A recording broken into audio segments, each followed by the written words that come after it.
Hey guys, എല്ലാവർക്കും നല്ല film സ്റ്റോറീസിലേക്ക് സ്വാഗതം. ഇന്ന് നമ്മൾ പറയാൻ പോകുന്നത് എല്ലാവർക്കും പ്രിയങ്കരനായ കൊറിയൻ ആക്ടർ ഡോൺലിയുടെ ഒരടിപൊളി ഫാന്റസി മൂവിയാണ്. വീഡിയോക്ക് കടക്കുന്നതിന് മുമ്പ് ചാനൽ ഇനിയും സബ് ചെയ്യാത്തവരുണ്ടെങ്കിൽ സബ് ചെയ്യണേ. 1K ആവാൻ ഇനി കുറച്ച് സബ് കൂടി ബാക്കിയുള്ളൂ. അപ്പൊ നമുക്ക് വീഡിയോയിലേക്ക് കടക്കാം. സിനിമ തുടങ്ങുമ്പോൾ ആദ്യം കാണിക്കുന്നത് ഒരു പോലീസുകാരൻ ഒരു കള്ളനെ പിടിക്കാൻ ഓടിക്കുന്നതാണ്. അവനാണ് ഈ സിനിമയിലെ സെക്കൻഡ് ഹീറോ തോജിം. പിന്നീട് കാണിക്കുന്നത് ഒരു ബസ്സാണ്. ആ ബസ്സിലാണെങ്കിൽ ഒരു പ്രായമായ സ്ത്രീയെ കളിയാക്കുകയും അവരോട് മോശമായി സംസാരിക്കുകയും ചെയ്യുവാണ്. ഇതെല്ലാം ആ ബസ്സിലിരിക്കുന്ന ഒരു പെൺകുട്ടി ഫോണിൽ ഷൂട്ട് ചെയ്യുന്നുണ്ടായിരുന്നു. പെട്ടെന്ന് ആ ഗുണ്ടയാണെങ്കിൽ ആ പെണ്ണിനോട് ഫോൺ ഓഫ് ചെയ്ത് വെക്കാൻ പറയും. അപ്പോഴാണ് നമ്മുടെ നായകനെ കാണിക്കുന്നത്. നായകൻ എഴുന്നേറ്റ് ആ ഗുണ്ടയുടെ അടുത്തേക്ക് വരും. നായകനെ കണ്ട് അയാൾ പേടിച്ചു പോയെങ്കിലും എന്റെ സ്റ്റോപ്പ് എത്തി, ഞാൻ ഇറങ്ങുവാണെന്നും പറഞ്ഞ് അവൻ ആ ബസ്സിൽ നിന്ന് ഇറങ്ങിപ്പോകും. അപ്പോൾ ആ പെൺകുട്ടിയും അവന്റെ പുറകെ ഇറങ്ങി വന്നിട്ട് അവനോട് പറയും, നിങ്ങൾ ജിമ്മിലാണോ വർക്ക് ചെയ്യുന്നത്? നിങ്ങളുടെ ടീഷർട്ടിൽ എഴുതിയിട്ടുണ്ടല്ലോ, പിന്നെന്താ നിങ്ങൾ ആ സ്ത്രീയെ രക്ഷിക്കാഞ്ഞത്? അവൻ പറയും, ഇതൊന്നും എന്റെ കാര്യമല്ല, എനിക്കതിലൊന്നും ഇടപെടേണ്ട ഒരാവശ്യവുമില്ല. ഇതും പറഞ്ഞ് അവൻ അവിടുന്ന് പോകും. നമ്മുടെ നായകൻ ഈ സിനിമയിൽ സ്വന്തം കാര്യം മാത്രം നോക്കി നടക്കുന്ന ഒരു സെൽഫിഷായ ആളാണ്. എന്തുകൊണ്ടാണ് അവൻ അങ്ങനെ ആയതെന്ന് സിനിമയിൽ പിന്നീട് കാണിക്കും. നമ്മുടെ നായകന് സ്വന്തമായിട്ടൊരു ജിമ്മുണ്ട്. അവൻ ആ ജിമ്മിലേക്ക് ചെല്ലുമ്പോഴാണ് അവന് പെട്ടെന്നൊരു ഫോൺ കോൾ വരുന്നത്. ആ ഫോൺ കോൾ കേട്ടതും അവൻ സന്തോഷം കൊണ്ട് തുള്ളിച്ചാടാൻ തുടങ്ങും. കാരണം എന്തെന്നാൽ അവന്റെ മകൾ ഒരു ഹാർട്ട് പേഷ്യന്റ് ആണ്. കുറെ നാളായി അവൻ അവന്റെ മകൾക്ക് ഓപ്പറേഷന് വേണ്ടി ഒരു ഹാർട്ട് തേടുകയായിരുന്നു. ഇപ്പോഴാണ് അതൊരാൾ തരാൻ തയ്യാറായത്. അവൻ പെട്ടെന്ന് തന്നെ അവന്റെ മകളെ ചികിത്സിക്കുന്ന ഡോക്ടറിനെ കാണാൻ പോകും. അവസാനം നിനക്ക് നല്ലൊരു ഡോണറിനെ ലഭിച്ചിട്ടുണ്ട്, പക്ഷേ ഇതിനൊക്കെ നല്ല ക്യാഷ് ചെലവാകും.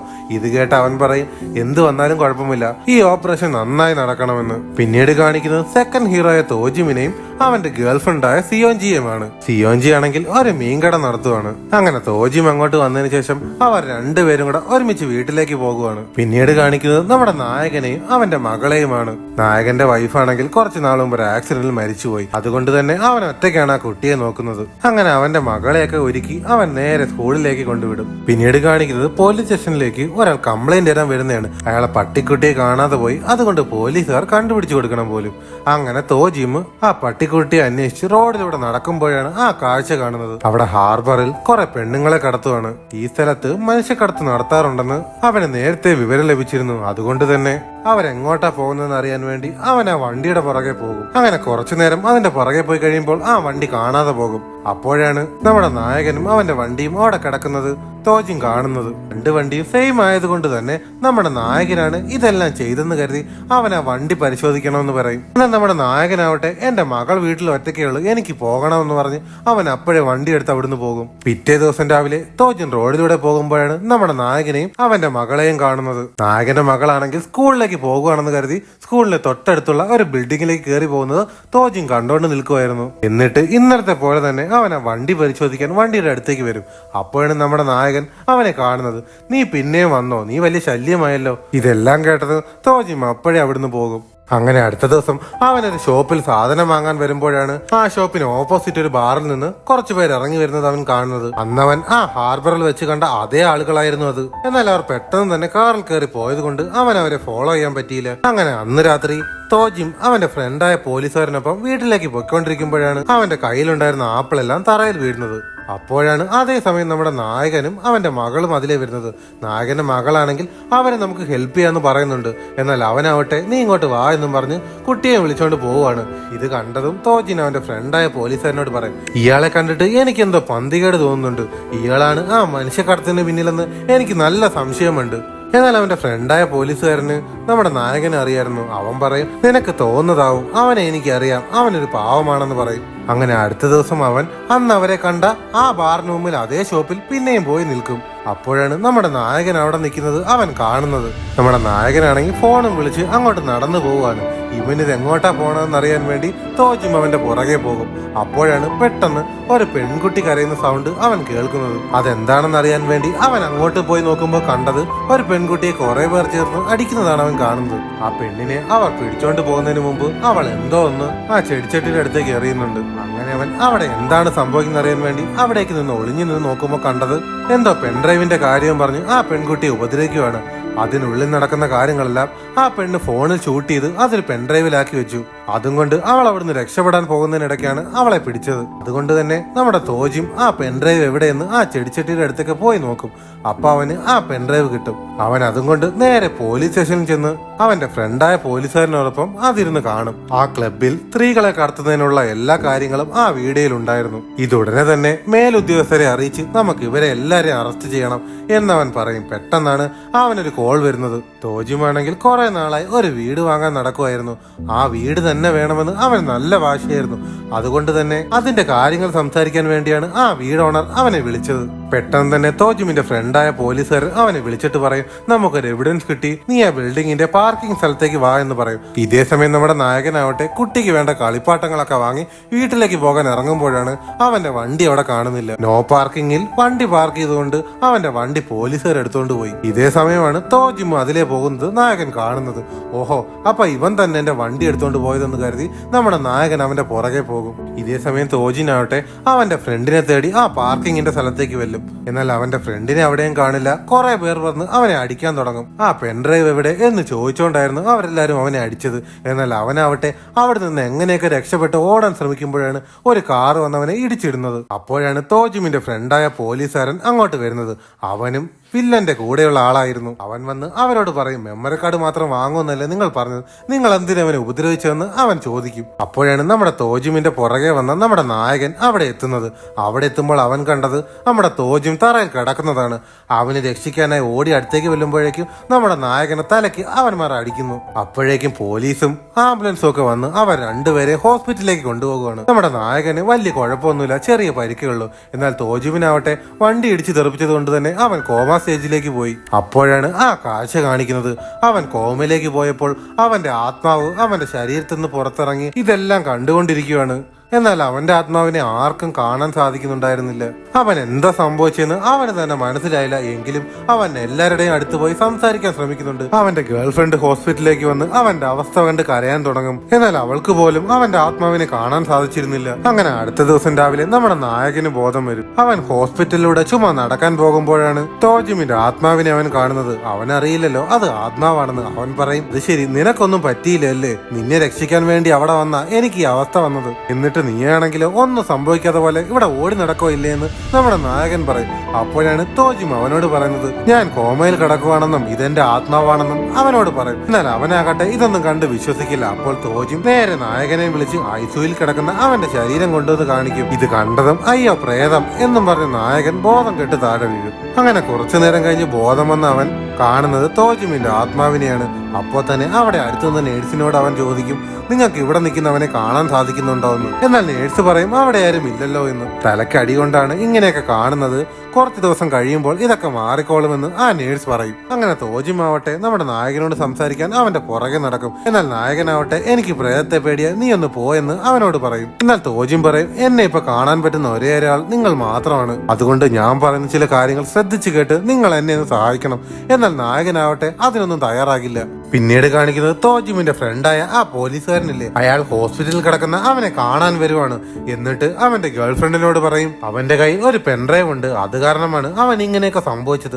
അവന്റെ കയ്യിൽ നിന്ന് നിനക്ക് ആ പെൻഡ്രൈവ് കിട്ടുന്നെങ്കിൽ നീ അതെനിക്ക് തരണേ എന്ന് അവൻ അവളോട് പറയും. ഇതെല്ലാം കണ്ടുകൊണ്ട് തോജിന്റെ ആത്മാവ് അവിടെ ഇരിപ്പുണ്ടായിരുന്നു. പെട്ടെന്നാണ് ആ പോലീസുകാരനൊരു കോൾ വന്ന് അയാൾ അങ്ങോട്ട് പോകുന്നത്. അപ്പോഴേക്ക് തോജിമും അയാളുടെ പുറകെ പോകും. അവിടെ എത്തുമ്പോഴാണ് തോജിമിന് മനസ്സിലാവുന്നത് അവന്റെ ഫ്രണ്ട് ഇവരുടെ എല്ലാവരുടെയും ആളാണെന്നും. അത് മാത്രവുമല്ല, ഈ മനുഷ്യക്കടത്തിന് പിന്നിലുള്ള അവരുടെ തലവൻ അവരുടെ പോലീസ് ചീഫ് ആണെന്നും. അയാളാണെങ്കിൽ അവനോട് ദേഷ്യപ്പെട്ട് സംസാരിക്കും. ആ പെൻഡ്രൈവ് എന്റെ കയ്യിൽ കിട്ടിയില്ലെങ്കിൽ നിന്നെ കൊന്നു കളയുമെന്ന് പറയും. അങ്ങനെ അയാൾ അവിടുന്ന് പോകും. തന്റെ ഫ്രണ്ടും തന്നെ ചതിച്ചെന്ന് മനസ്സിലാക്കിയ തോജിം ആകെ തകർന്നു പോകും. അങ്ങനെ തൊട്ടടുത്ത ദിവസം ഹോസ്പിറ്റലിൽ കിടക്കുന്ന നമ്മുടെ നായകനെ കൊല്ലാൻ ആ ഗുണ്ടകൾ അങ്ങോട്ട് വരും. കാരണം എന്തെന്നാൽ ആ പോലീസുകാരനെ കൊല്ലാൻ ശ്രമിക്കുന്നത് ഇവൻ കണ്ടതല്ലേ.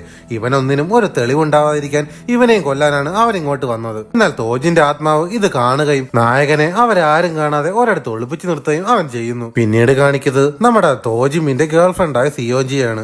അവളാണെങ്കിൽ പ്രഗ്നന്റ് ആയി. ഈ കാര്യങ്ങളെല്ലാം കോമയിൽ കിടക്കുന്ന തോജിമിനോട് അവൾ പറയുവാണ്. ഇതെല്ലാം കണ്ടുകൊണ്ട് അവന്റെ ആത്മാവ് അവളുടെ അടുത്തിരിപ്പുണ്ട്. അപ്പോഴാണ് അവളുടെ റൂമിൽ നിന്ന് ഒരു മെമ്മറി കാർഡ് ലഭിക്കുന്നത്. തോജിമിന്റെ ഫ്രണ്ട് പറഞ്ഞ ആ മെമ്മറി കാർഡ് ആയിരിക്കും ഇതെന്ന് കരുതി അവൾ അപ്പോൾ തന്നെ അയാളെ വിളിച്ച് ആ മെമ്മറി കാർഡ് അയാൾക്ക് കൊടുക്കാൻ തീരുമാനിക്കും. അങ്ങനെ അടുത്ത ദിവസം വൈകിട്ട് നമ്മുടെ നായകൻ ഒരു ഫോൺ കോൾ വരുവാണ്. സ്കൂളിലേക്ക് പോയ അയാളെ മകളെ കാണാനില്ലെന്നായിരുന്നു. നമ്മുടെ നായകന്റെ ഫ്രണ്ട് എല്ലായിടത്തും കുട്ടിയെ അന്വേഷിച്ചു, എന്നാൽ കുട്ടിയെ കിട്ടിയില്ല. ഇതേ സമയമാണ് തോജിമിന്റെ ആത്മാവ് ഓടി വന്ന് നമ്മുടെ നായകനോട് പറയുന്നത്, എന്നെ എങ്ങനെയെങ്കിലും രക്ഷിക്കണം, ആ മെമ്മറി കാർഡ് എന്റെ ഫ്രണ്ടിന്റെ കയ്യിൽ കിട്ടാൻ പാടില്ല എന്ന്. എന്നാൽ നമ്മുടെ നായകനാവട്ടെ നമ്മുടെ തോജിം പറയുന്ന ഒരു കാര്യം പോലും അവൻ മൈൻഡ് ചെയ്യില്ല. അവൻ എല്ലായിടത്തും കുട്ടിയെ അന്വേഷിച്ചു നടക്കും. അപ്പോഴാണ് നമ്മുടെ നായകന് ഒരു കാര്യം ഓർമ്മ വരുന്നത്. അന്നൊരു ദിവസം നമ്മുടെ നായകന്റെ മകൾ സ്കൂളിന് തൊട്ടപ്പുറത്തൊരു വീട്ടിലേക്ക് കയറി പോകുന്നത് അവൻ കണ്ടായിരുന്നു. അവൻ അപ്പോൾ തന്നെ സ്കൂളിന് തൊട്ടടുത്തുള്ള ആ വീട്ടിലേക്ക് കയറി നോക്കും. കുട്ടി അതിലുണ്ടായിരുന്നു.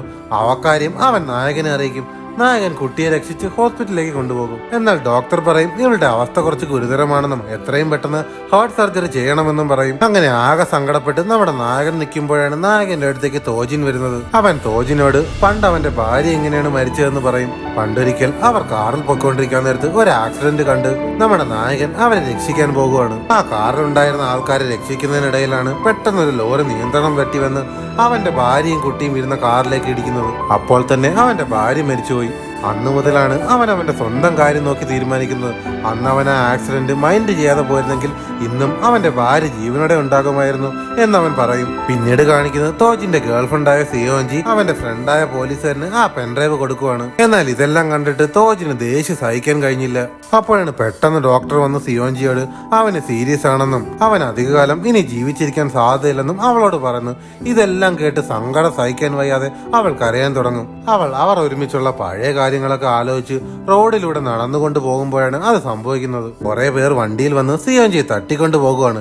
ഇതെല്ലാം തോജിന്റെ ആത്മാവ് കാണുന്നുണ്ടെങ്കിലും അവനൊന്നും ചെയ്യാൻ സാധിച്ചിരുന്നില്ല. ഇതേ സമയം ഹോസ്പിറ്റലിൽ നായകന്റെ മകൾക്ക് ഹാർട്ട് കൊടുക്കാമെന്ന് പറഞ്ഞിരുന്ന ആ ഫാമിലി ഹാർട്ട് കൊടുക്കാൻ പറ്റില്ലെന്ന് പറഞ്ഞ് അതിൽ നിന്ന് പിന്മാറുവാണ്. അതുകൊണ്ട് തന്നെ അവനാകെ സങ്കടപ്പെട്ടിരിക്കുകയാണ്.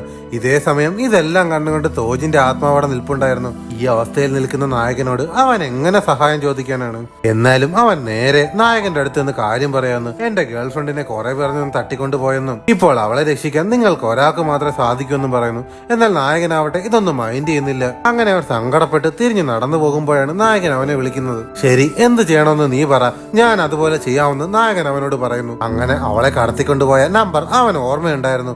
അങ്ങനെ പോലീസ് സ്റ്റേഷനിൽ ചെന്ന് ആ നമ്പർ വെച്ച് ആ വണ്ടി ആരുടെയെന്ന് അവൻ കണ്ടുപിടിക്കുന്നു. ഇതേ സമയം അവർ തട്ടിക്കൊണ്ടുപോയ നായകയെ കാണിക്കുവാണ്. അവർ എന്തിനാ അവനെ തട്ടിക്കൊണ്ടുപോയെന്ന് വെച്ചാൽ അവന്റെ ഫ്രണ്ടായ പോലീസുകാരന് ആ മെമ്മറി കാർഡ് കൊടുത്തെങ്കിലും അവൻ ആ മെമ്മറി കാർഡ് വില്ലന്റെ കയ്യിൽ കൊടുത്തില്ലായിരുന്നു. അവന്റെ ഫ്രണ്ടിന് ഇങ്ങനെയൊക്കെ സംഭവിച്ചതിന്റെ കുറ്റബോധം മൂലമാണ് അവൻ അത് കൊടുക്കാതിരുന്നത്. ഇതേ സമയം നായകനും അവന്റെ ഫ്രണ്ടും തോജിനും കൂടെ അങ്ങോട്ടേക്ക് വരുവാണ്. ഡോളിയുടെ ഇടിയെ പറ്റി പിന്നെ പറയേണ്ട കാര്യമില്ലല്ലോ. അവിടെയുള്ള എല്ലാരെയും അടിച്ച് സിയോഞ്ചിയെയും അവിടെയുള്ള വേറെ കുറെ പെൺകുട്ടികളെയും അവൻ രക്ഷിക്കുന്നു. എന്നിട്ട് അതിന്റെ എല്ലാത്തിനും തലവനായ ആളിനെ അവൻ പിടിക്കുന്നു. അപ്പോഴേക്കും പോലീസ് അങ്ങോട്ട് വരുന്നു. എന്നാൽ പോലീസ് ആകട്ടെ നമ്മുടെ നായകനെ പിടിക്കുവാണ്. കാരണം എന്തെന്നാൽ ആ ഗുണ്ടാ തലവൻ അയാൾ ഒരു പോലീസ് ചീഫ് ആയിരുന്നു. എന്നാൽ അതേസമയം അവിടേക്ക് ക്രൈം ഡിപ്പാർട്ട്മെന്റ് വരും. തോജിന്റെ ഫ്രണ്ട് ആ മെമ്മറി കാർഡ് നേരത്തെ അവർക്ക് കൊടുത്തിരുന്നു. അതുകൊണ്ട് തന്നെ അവർ അവിടെ എത്തി നമ്മുടെ നായകനെ റിലീസ് ചെയ്ത് ബാക്കി എല്ലാരെയും അറസ്റ്റ് ചെയ്യും. എന്നിട്ട് തോജിനാകട്ടെ നമ്മുടെ നായകനോട് ഒരു സഹായം കൂടി ചോദിക്കും. അതെന്താണെന്ന് വെച്ചാൽ നമ്മുടെ തോജിൻ സിയോഞ്ചിക്ക് വേണ്ടി ഒരു വീട് വാങ്ങി വെച്ചിട്ടുണ്ട്. അത് നീ അവക്ക് കൊടുക്കണം. എന്നിട്ട് ഞാൻ തന്നതാണെന്ന് അവളോട് പറയണമെന്ന് പറയും.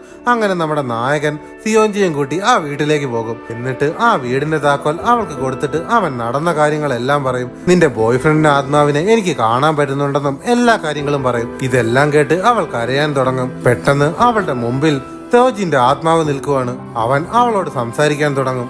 അവൻ അവളോട് പറയും, എനിക്കിനി അധികകാലം ഭൂമിയിൽ നിൽക്കാൻ കഴിയില്ല. എന്റെ കുഞ്ഞിനെ നീ നല്ലതുപോലെ നോക്കണം. നിന്റെ അവസ്ഥയിൽ എനിക്ക് പോകാൻ ഒട്ടും താല്പര്യമില്ല.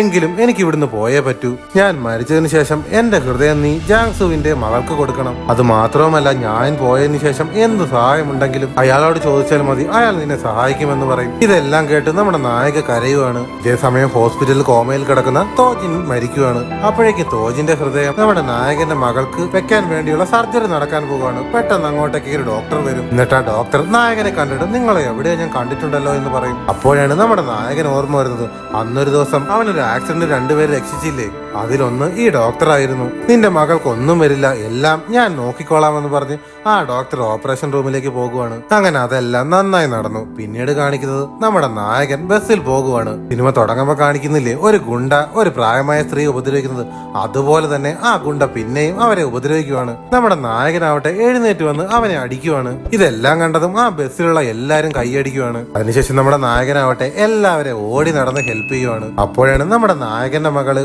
നായകൻ നടത്തുന്ന ജിമ്മിനകത്തുനിന്ന് ഇറങ്ങി ഓടി നേരെ ഒരു വീട്ടിലേക്ക് പോകുവാണ്. അത് സിയോഞ്ചിയുടെ അടുത്തേക്കായിരുന്നു. അവളെ കണ്ടതും സിയോഞ്ചി ഓടി വന്ന് അവളെ കെട്ടിപ്പിടിക്കും. ഇതെല്ലാം കണ്ടുകൊണ്ട് നമ്മുടെ തേജിമിന്റെ ആത്മാവ് അവിടെ നിൽപ്പുണ്ടായിരുന്നു. ഇത്രയും കാണിച്ചുകൊണ്ട് സിനിമ ഇവിടെ അവസാനിക്കുന്നു. സിനിമ എല്ലാവർക്കും ഇഷ്ടപ്പെട്ടെന്ന് കരുതുന്നു. ഇഷ്ടപ്പെട്ടാൽ ലൈക്ക് ചെയ്യുക, ഷെയർ ചെയ്യുക, സബ്സ്ക്രൈബ് ചെയ്യുക.